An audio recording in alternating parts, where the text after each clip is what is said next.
Hey hi! It's Saturday evening. உங்க வீட்லலாம் குட்டி பசங்க என்ன பண்றாங்க? எங்க வீட்ல ஒருத்தி என்ன பாடா படுத்துறா. குடுக்குற எல்லா ஸ்நாக்ஸும் சாப்பிட்டா கவலையே இல்ல. ஈஸியா செஞ்சு குடுத்துட்டு போயிட்டே இருக்கலாம். ஆனா இவ கரெக்ட்டா 4 ஸ்நாக்க பிக் பண்ணி வச்சுட்டு, அதுதான் வேணும் அப்படின்னு கேட்டுக்கிட்டே இருப்பா. அதுல ஒரு விஷயம் வந்து பானிபூரி. நான் பக்கத்துல ஒரு ஷாப்ல வாங்கி குடுத்தேன். பட் அவளுக்கு அவ சென்னையில சாப்பிட்ட அந்த டேஸ்ட் வரல போல. அவளுக்கு பிடிக்கல. எனக்கு நம்ம வீட்லயே பண்ணி குடுங்க அப்படின்னு கேட்டுட்டு இருந்தா. அதனால இன்னைக்கு நாங்க வீட்ல பானிபூரி தான் ட்ரை பண்ணோம். நான் இதுக்கு முன்னாடி 2, 3 டைம்ஸ் இன்ஸ்டன்ட் பானிபூரி மிக்ஸ் வாங்கி வீட்ல செஞ்சிருக்கேன். பட் இதுதான் ஃபர்ஸ்ட் டைம் இந்த 2 டைப் ஆஃப் பானியும் வீட்லயே ரெடி பண்ணேன். யூடியூபெல்லாம் பார்த்து தான் பண்ணியிருந்தேன். பட் ஸ்வீட் பானி பண்ணுறதுக்கு சர்க்கரை வேணும். வீட்ல சர்க்கரையே இல்ல. ஸோ இருந்த நாட்டு சர்க்கரைய போட்டுட்டு தான் நான் பண்ணேன். பட் டேஸ்ட் எனக்கு நல்லா தான் இருந்தது. எனக்கு இதுதான் ரொம்ப பிடிச்ச மாதிரி இருந்தது.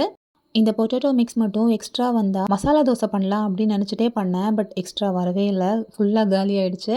ஸோ 2 டைப் ஆஃப் பானியும் செஞ்சுட்டு, பூரியும் ரெடி பண்ணியாச்சு. எனக்கு என்னமோ பர்சனல் ஃபேவரைட் வந்துட்டு ஸ்வீட் பானி தான். பட் என்ன தவிர எங்க மாமா, அத்தை, என் பொண்ணு எல்லாருக்குமே வந்துட்டு அந்த காரமா இருந்த பானி தான் புடிச்சிருந்தது.